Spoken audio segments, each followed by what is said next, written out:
النهارده هجرب الكيكه اللي قلب مصر وقلبنا عليها الدنيا حرفيا، او مش انا السيد اللي قلب عليها الدنيا. انا جبتها، لقيت العيال هنا جايبينها الصغيرين وعاملين ياكلوا فيها، واخويا عارفها وبيجيبها عشان يفطر بيها، ولقيتها في السوبر ماركت كل ما اروح اشتري حاجه بلاقيها منتشره وكل شويه ناس داخله تسال عليها. فانا قلت اشوف ايه دي، ام 10 جنيه دي.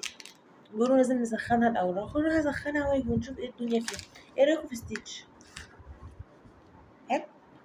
وحش؟ انا هسخنها.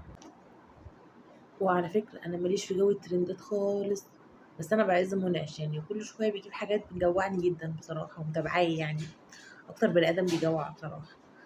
فانا لسه بسخنها وهعمل الترند ده عشان هو جوعني بالفيديو.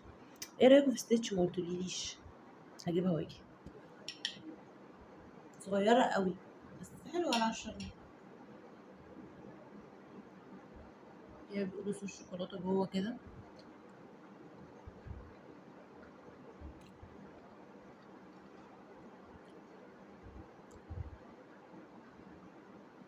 لا بصراحه تستحق الترند.